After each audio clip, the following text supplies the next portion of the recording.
اعوذ باللہ من الشیطان الرجیم بسم اللہ الرحمن الرحیم رب اشرح لی صدری ویسر لی امری واحلل عقدۃ من لسانی یفقہوا قولی۔ درود شریف پڑھ لیجئے۔ اللہم صلی علی محمد وعلی آل محمد کما صلیت علی ابراہیم وعلی آل ابراہیم انک حمید مجید۔ اللہم بارک علی محمد وعلی آل محمد کما بارکت علی ابراہیم وعلی آل ابراہیم انک حمید مجید۔ محمد رسول اللہ صلی اللہ علیہ وسلم۔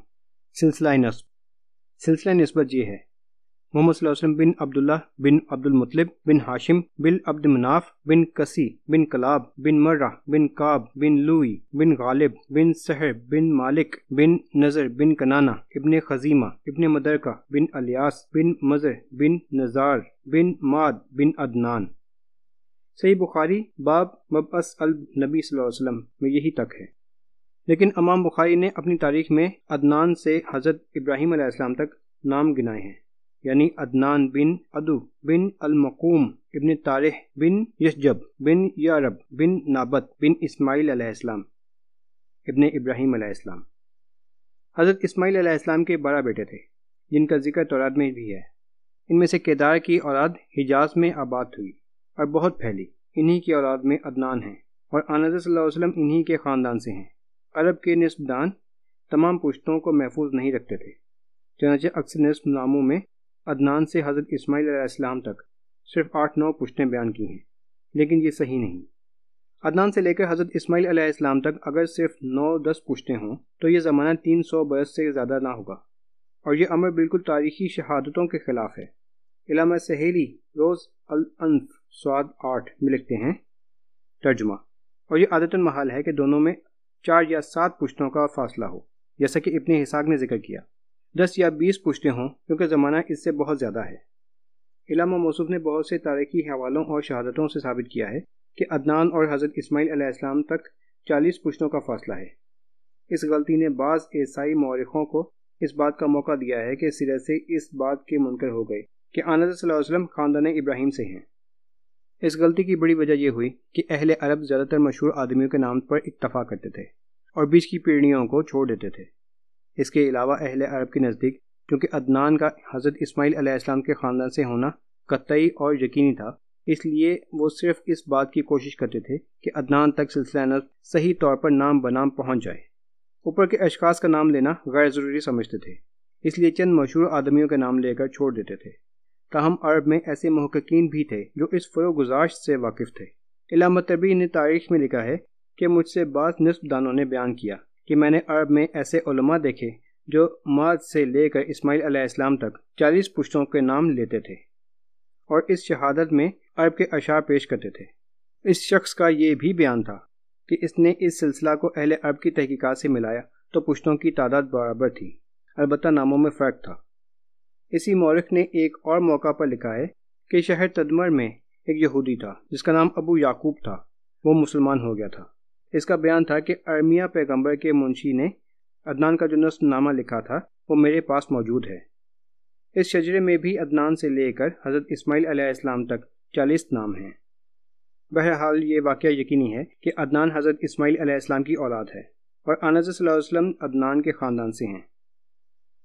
بنائے خاندان قریش۔ آن حضرت صلی اللہ علیہ وسلم کا خاندان اگرچہ ابان جدین 3 معزز اور ممتاز چلا آتا تھا، لیکن جس شخص نے اس خاندان کو قریش کے لقب سے ممتاز کیا وہ نذر بن کنانہ تھے۔ بعض محققین کے نزدیک قریش کا لقب سب سے پہلے فہر کو ملا، اور انہی کی اولاد قریشی ہے۔ حافظ عراقی سیرت منظوم میں لکھتے ہیں: اما قریش فالا سح فہر جمع احا ولا کسرون النذر۔ کسی نظر کے بعد فہر، اور فہر کے بعد کسی بن کلاب نے نہایت عزت اور اقتدار حاصل کیا۔ اس زمانہ میں حرم کے متولی خلیل خزائی تھے۔ کسی نے خلیل کی ساجزادی سے، جس کا نام حبی تھا، شادی کی تھی۔ اس تعلق سے خلیل نے مرتے وقت وصیت کی کہ حرم کی خدمت کسی کو ثبوت کی جائے۔ اس طرح یہ منصب بھی ان کو حاصل ہو گئے۔ کسی نے ایک دارالمشورہ قائم کیا جس کا نام دارالندوہ رکھا۔ قریش جب کوئی جلسہ یا جنگ کی تیاری کرتے تو اسی عمارت میں کرتے، قافلے باہر جاتے تو یہیں سے تیار ہو کر جاتے، نکاح اور دیگر تقریبات کے مراسم بھی یہیں ادا کرتے۔ کسی نے بڑے بڑے نمایاں کام کیے جو ایک مدت تک یادگار رہے، مثلا سقایا، رفادت، جو خدام حرم کا سب سے بڑا منصب تھا، انہی نے قائم کیا تھا۔ تمام قریش کو جمع کر کے تقریر کی کہ سینکڑوں ہزاروں کوس سے لوگ حرم کی زیارت کو آتے ہیں، ان کی میزبانی قریش کا فرض ہے۔ چنانچہ قریش نے ایک سالانہ رقم مقرر کی جس سے منی اور مکہ معظمہ میں حجاج کو کھانا تقسیم کیا جاتا تھا۔ اس کے ساتھ چرمی حوض بنوائے جن میں ایام حج میں پانی بھر دیا جاتا تھا کہ حجاج کے کام آئے، اور مشعر حرام بھی انہی کی ایجاد ہے جس میں ایام حج میں چراغ جلاتے تھے۔ چنانچہ عقد الفرید میں تصریح کی ہے۔ کسی نے اسی قدر شہرت اور اعتبار حاصل کیا کہ بعض لوگوں کا بیان ہے کہ قریش کا لقب اول انہی کو ملا۔ چنانچہ علامہ ابن عبد دربہ نے عقد الفرید میں بھی لکھا ہے اور یہ بھی تصریح کی ہے کہ کسی نے چونکہ خاندان کو جمع کر کے کعبہ کے آس پاس بسایا، اس لیے ان کو قریش کہتے ہیں، کیونکہ تقریش کے معنی جمع کرنے کے ہیں، اسی بنا پر ان کو مجمع بھی کہتے تھے۔ چنانچہ شاعر کہتا ہے، کسی ابو کم من یسمی مجمعان بہ جمع اللہ القبائل من فہر۔ کسی کی 6 اولاد تھی، عبد الدار، عبد المناف، عبد العزا، عبد بن کسی، تخمر، برا۔ کسی نے مرتے وقت حرم محترم کے تمام مناصب سب سے پہلے سب سے بڑے بیٹے عبد الدار کو دیے، اگرچہ وہ سب بھائیوں میں ناقابل تھے، لیکن کسی کے بعد قریش کی ریاست عبد المناف نے حاصل کی، اور انہی کا خاندان رسول اللہ صلی اللہ علیہ وسلم کا خاص خاندان ہے۔ عبد المناف کے 6 بیٹے تھے، ان میں سے ہاشم نہایت صاحب سولت اور باصر تھے۔ انہوں نے بھائیوں کو اس بات پر آمادہ کیا کہ حرم کے مناصب جو عبد الدار کو دیے گئے واپس لے لیے جائیں، وہ لوگ اس منصب عظیم کے قابل نہیں۔ عبد الدار کے خاندان نے انکار کیا اور جنگ کی تیاریاں شروع کی۔ بالآخر اس پر صلح ہو گئی کہ عبد الدار سے سقایا اور رفادہ واپس لے کر ہاشم کو دے دیا۔ ہاشم نے اپنے فرض کو نہایت خوبی سے انجام دیا۔ حجاج کو نہایت سے چشمی سے کھانا کھلاتے تھے، چرمی حوضوں میں پانی بھروا کر زمزم اور منع کے پاس سبیل رکھتے تھے۔ تجارت کو نہایت ترقی دی۔ کیسر روم سے خط و کتابت کر کے فرمان لکھوایا کہ قریش جب اس کے ملک میں سے اسباب تجارت لے کر جائیں تو ان سے کوئی ٹیکس نہ لیا جائے۔ حبش کے بادشاہ نجاشی سے بھی اسی قسم کا فرمان حاصل کیا۔ چنانچہ اہل عرب جاڑوں میں یمن اور گرمیوں میں شام اور ایشیائے کوچک تک تجارت کے لیے جایا کرتے تھے۔ اس زمانے میں انگوریا انقرہ جو ایشیائے کوچک کا مشہور شہر ہے، کیسر کا پایہ تخت تھا۔ تجار قریش انگوریا میں جاتے تو کیسر نہایت عزت و حرمت سے خیر مقدم کرتا تھا۔ عرب میں راستے محفوظ نہ تھے۔ ہاشم نے مختلف قبائل میں دورہ کر کے قبائل سے یہ معاہدہ کیا کہ قریش کے کاروان تجارت کو ضرر نہ پہنچائیں گے، جس کے صلہ میں کاروان قریش ان قبائل میں ان کی ضرورت کی چیزیں لے کر خود جائے گا اور ان سے خرید و فروخت کرے گا۔ اس سبب تھا کہ عرب میں باوجود عام لوٹ مار کے قریش کا قافلہ تجارت ہمیشہ محفوظ رہتا تھا۔ ایک دفعہ مکہ معظمہ میں قحط پڑا۔ ہاشم نے اس قحط میں روٹیاں چورا کر کے لوگوں کو کھلائیں۔ اس وقت سے ان کا نام ہاشم مشہور ہو گیا۔ عربی زبان میں چورا کرنے کو خشم کہتے ہیں، جس کا اسم فاعل ہاشم ہے۔ ایک بار تجارت کی غرض سے شام گئے، راستے میں مدینہ میں ٹھہرے۔ وہاں سال کے سال بازار لگتا تھا۔ بازار میں گئے تو ایک عورت کو دیکھا جس کی حرکات و سکنات سے شرافت اور فراست کا اظہار ہوتا تھا۔ اس کے ساتھ حسین و جمیل بھی تھی۔ دریافت سے معلوم ہوا کہ بنی بخار سے ہیں اور سلمہ نام ہے۔ ہاشم نے اسے شادی کی درخواست کی، اس نے قبول کر لی۔ ورث نکاح ہو گیا۔ شادی کے بعد یہ شام کو چلے گئے اور غزوہ میں جا کر انتقال کیا۔ سلمہ کو حمل رہ گیا تھا۔ لڑکا پیدا ہوا، اس کا نام شیبہ رکھا گیا۔ اس نے تقریباً 8 برس تک مدینہ میں پرورش پائی۔ ہاشم کے بھائی جن کا نام مطلب تھا، ان کو یہ حالات معلوم ہوئے تو فوراً مدینہ روانہ ہوئے۔ وہاں پہنچ کر بھتیجے کی جستجو کی۔ سلمہ نے ان کے آنے کا حال سنا تو بلوا بھیجا۔ 3 دن مہمان رہے اور چوتھے دن شیبہ کو ساتھ لے کر مکہ معظمہ روانہ ہوئے۔ ان کی عمر 8 برس کی تھی۔ یہاں آ کر ان کا نام عبد المطلب پڑ گیا۔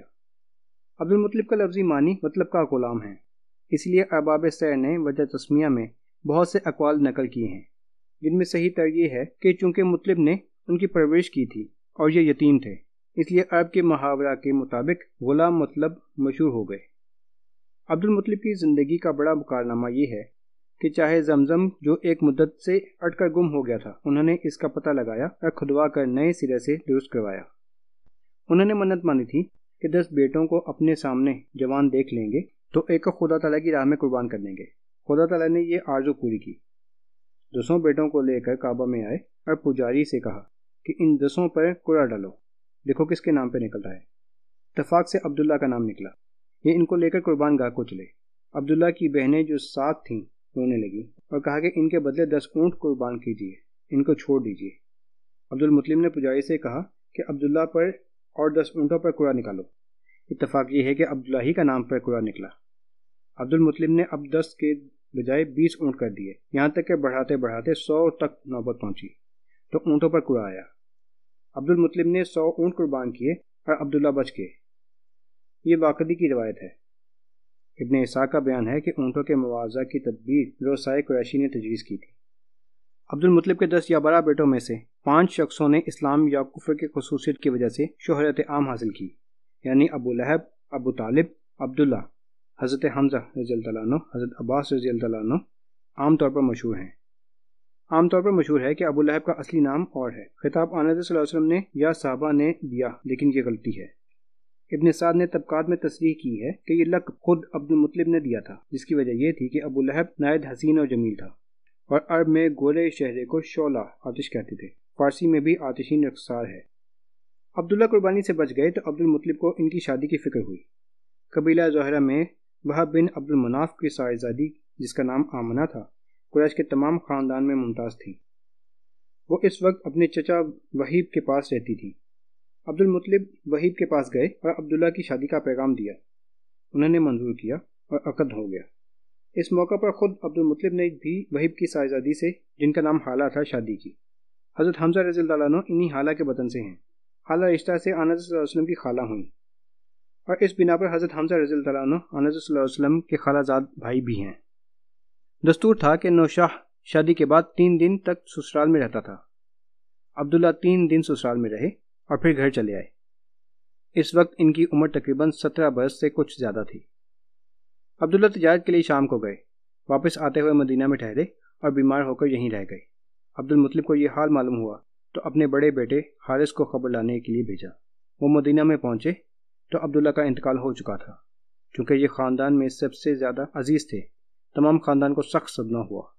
عبداللہ نے ترکہ میں اونٹ، بکریاں اور ایک لونڈی چھوڑی تھی جس کا نام ایمن تھا۔